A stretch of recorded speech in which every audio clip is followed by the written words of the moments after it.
Hey guys, we're continuing with Unit 6. We're on 6.2 today, creating polynomial equations. Our objective today is that students will be able to create polynomial equation given a coordinate pair. So, recall from previous lesson 6.1, when we were given the factored form of a polynomial, say these are the roots, it can be written as this. Remember, we talked about if I'm given a root and I want to write it in factored form, then all I'm going to do is the opposite. So the first example says, determine the equation of the quadratic function whose roots are -3 and 4 and passes through the point 2, -5. Express your answer in standard form. So the roots are this. So from the previous lesson, 6.1, we said when we're given a root, all I'm going to do is the opposite. So in factored form, it would be x plus 3, the opposite, which is negative, and then it's a positive 4, so it becomes a negative. And then this lesson we're going to be writing our polynomial as in y equals a. We don't know what this is, so this is what I need to find. What is this a right here? Now I know that this equation passes through the point 2, 5, 2, 50, -50, so I know this is my x and that's my y. So I'm going to substitute values in. Wherever I see y, I'm putting -50. I still don't know my a, but my x is 2. So this becomes 2 plus 3, and then 2 take away 4. So all I'm going to do is keep simplifying. This becomes 50 is equal to a. This is 5, -2. This is 50 is equal to -10a. So that means 5 is equal to 8. So what I want to do now is go back to my equation, and I know what a is, so I have y equals 5, x plus 3, and x minus 4. But I'm not finished. The question says I want it in standard form. So what I can do is really quick. I can do the box method and multiply x plus 3 and x minus 4. This is x squared, 3x minus 4x minus 12. And I'll combine like terms. So I'm actually going to get y equals 5 parentheses. And then I'm going to simplify. This becomes x squared minus x minus 12. And then because it says standard form, our last and final step is just to distribute the 5 to every term. So my final answer would be y is equal to 5x squared minus x minus 5x, because I'm distributing to every term. 5x minus 12 times 5 is 60. So this becomes my final answer. Now if you continue reading the question, it says verify your answer by creating a sketch of the function on the axis below. So we're going to go into our calculator and we're going to make a graph of this. So how do we know if this is the function that matches this? We're going to go to our table and we're going to go when x is 2, the value should be -50. So we will have some parabola passing through -3, and then we have 1, 2, 3, 4, something passing this way. It'll be a parabola looking like this. But I want to check, what is this point when x is 2? What is this point? Is this point really 2, -50? That's what we want to check. So go ahead, grab your calculator. Yes, go ahead and pause the video, get your calculator so we can grab this and check to see if this, and let's highlight this so we can get an idea. This is what we want to check, that this, in this equation, this is true. Okay? So this is how we check it. Get your calculator. So here we are with the calculator. So let's go to graph, and I want to enter my function 5x squared minus 5x minus 60.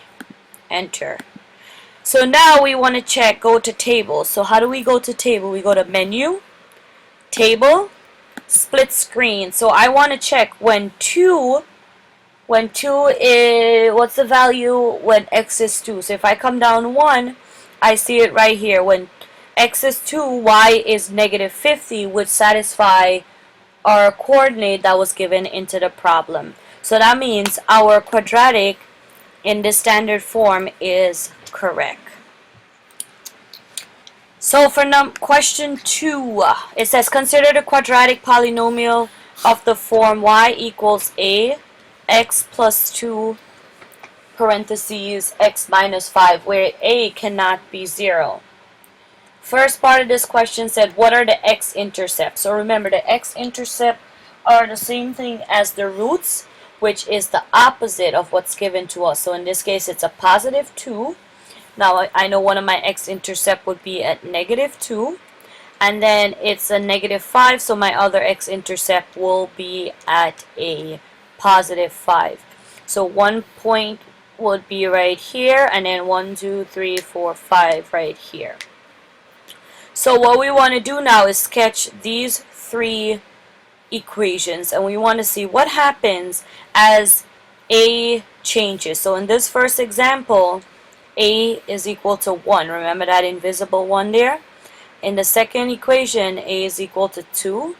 And then in the last equation, a is equal to 4. So we want to see what happened. Does this x-intercept change, or what happens? So we're going to get our calculator again, and we're going to go ahead and clear everything. Document B. So I'm going to go back to my home screen, and I want to do graph. So the first one says that it was parentheses, and I'm entering it exactly as it is on the paper. Parentheses x plus 2, then open another parentheses x minus 5. Close parentheses. That's my graph. So remember what I showed you earlier. I need to check that I have this window. So it goes from negative 5 to positive 9, and then negative 50 to positive 50. So I'm going to just change my window. I'm going from negative 5 to positive 9, and then from negative 50 to positive 50. So this is my graph. This is my first graph, which is what you're going to sketch over here. So you should have a better picture than mine. So let's call this number 1. Let's just label these. This is 1, 2, and 3. Now I want you to go ahead now, hit the word tab, and you will see where it say f2 of x. We're going to enter our second equation, parentheses 2 parentheses x plus 2, and I'm going to keep the first one because I want to compare what happens. X minus 5, and these you're sketching on yours. So you will see the second equation kind of shrunk. However, they're still at the same points. So I'm going to go back to my graph, and let's do number 2 in blue. It goes through the same points and a little down. Doesn't have to be perfect, but it passes through the same points. This is number 2. And then the last one, I again hit tab, 4 parentheses x plus 2 and x minus 5. Now this will be in a different color. Notice here it's in black. It passes through the same points, but it's getting closer together. So when I sketch that, it's going to pass through this, but then the bottom is just going to be a little. Yours should look a lot better than mine, of course. This will be number 3. So it doesn't matter what's the value of a, as you can see in these. It does not change the roots or the x-intercept of these parabolas. Alright, so moving along to example 3. So again, I just put it up here for you. The value of a does not change the zeros or the x-intercept. This is another way of saying x-intercept, or you can also see the word roots. They all mean the same thing, but does vertically stretch the function. So as you can see, vertically the functions are stretched. Now let's look at a few more examples. However, now we're talking about a cubic function. It has the x-intercept of -4, 2, and 5. So we know -4 is going to be 1, 2, 3, 4. It's going to be passing somewhere here, This is 2, 3, 4, 5. So we're going to have a function that's going to be something like this. We're going to figure it out. So I want it, and it has to go through this point 6, 2. So let's write this in factored form. Remember, x plus 4, we do the opposite. X minus 2, and then it's x minus 5. And then remember, it's y equals a. So do I know what a is? Nope. So that's what I need to solve for. So this is what I want to solve for. This is my x, that's my y, so let's substitute. 20 is equal to a. 6 plus 4, 6 minus 2, and 6 minus 5. 20 is equal to a. This is 10, 4, 1. 20 is equal to 40 a. And I've divided 40 by both sides. I'm left with half is equal to a. So my a is actually half. So replacing this, I get y is equal to 1 half x plus 4, x minus 2, and x minus 5. But it wants it in, we want to put this in a cubic function, so in standard form. So I'm going to do a little, multiply 2 at a time. So let's take the last 2. I'm going to do it up here, and then I'm going to take it away so I can draw the graph later. So box method, or you can do FOIL, whichever one you prefer. And I want to expand these two. This is x squared minus 2x minus 5x, and then this is a positive 10. Combine my like terms. So now I'm going to be y equals 1 half x plus 4, and then this works out to be x squared minus 7x plus 10. We're almost there. Now I have two more, a binomial and a trinomial, so we need to multiply that. So a binomial, we're going to continue working with our box method, by a trinomial. So this is x squared minus 7x, and then positive 10, and this is x plus 4. So let's just fill in the boxes. This is x to the third minus 7x to the square, 10x, this becomes 4x squared, 7 times 4 is 28x, and then this is a 40. Again, this is a 10, so I want to combine my like term. In this case, I have the squares, and I have the x by itself. So when I combine that, I am going to get y is equal to 1 half.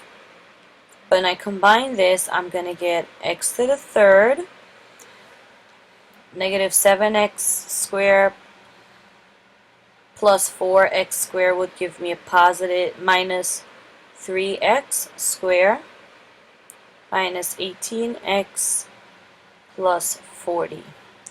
And then, as we all know, my last and final step is distribute that half to every single term. So my final answer should be y is equal to 1 half x to the third minus 3 over 2 x squared. Half of 18 is 9x, and then half of 40 is 20. Just be careful. The only tricky one would be what's half times 3. Just enter that in your calculator. So this is my final answer. I want to graph this on the calculator and check, is it really true? When x is 6, is my y value 20? So let's go to our calculators again.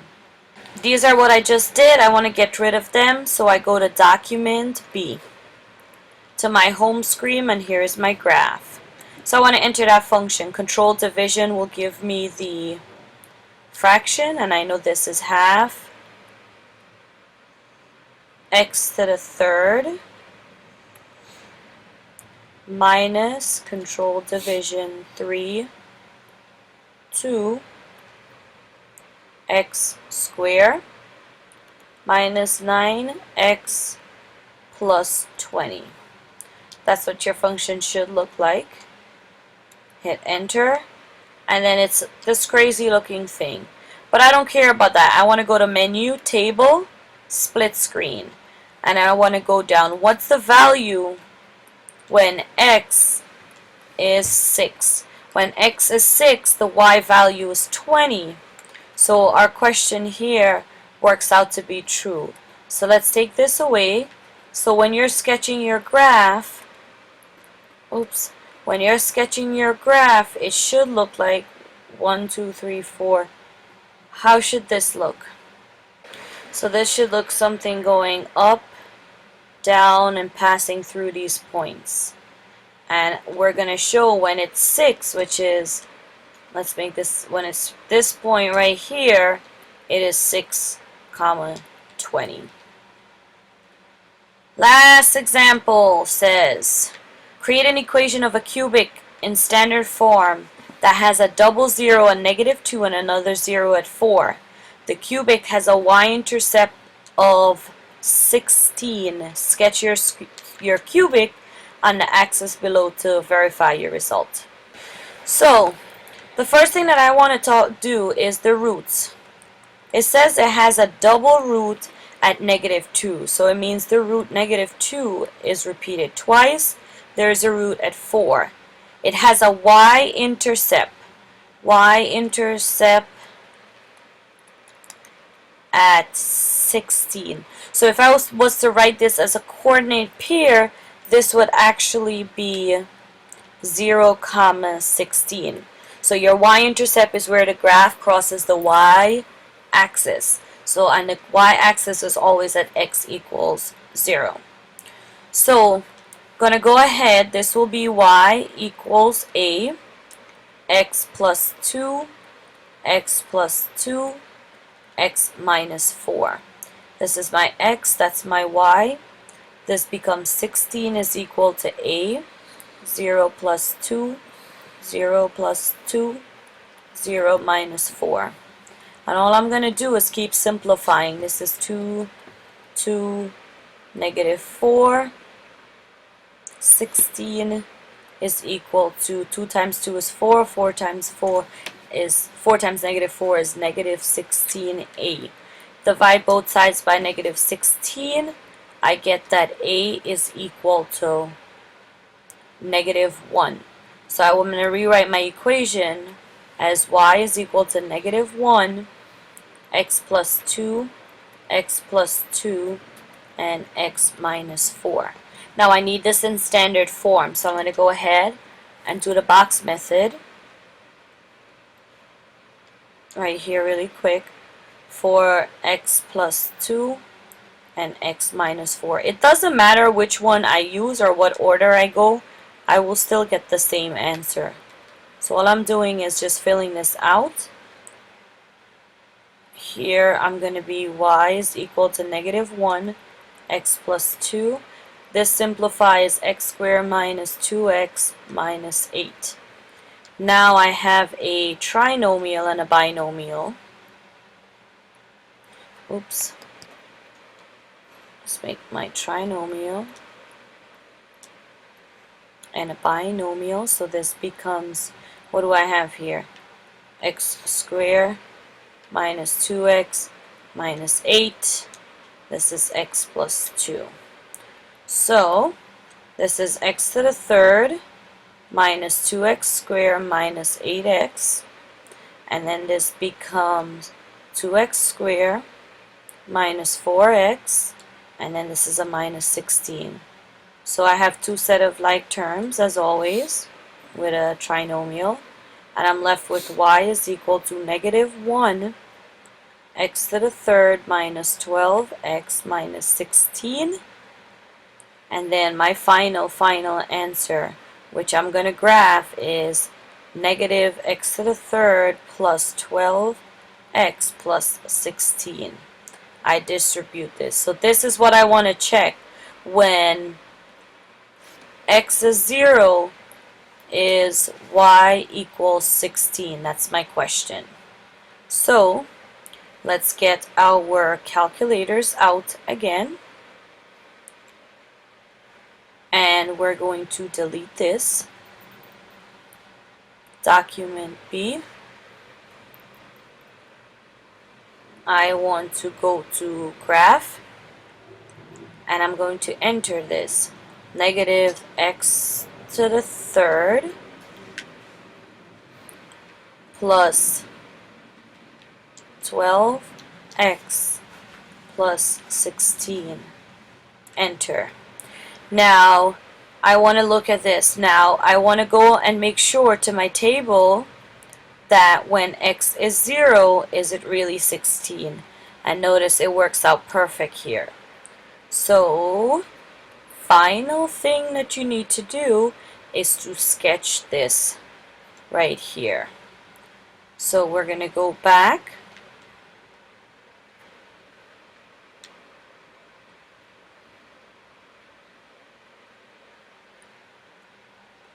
Up here, and I want to sketch this.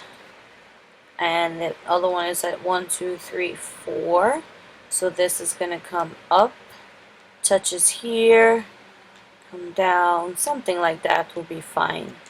I just want to show that at this point it is 0, 16, and that's it. Alright, I know it's been a little long, but you know what to do. Go ahead, practice those problems, and come see me for mastery. Good luck.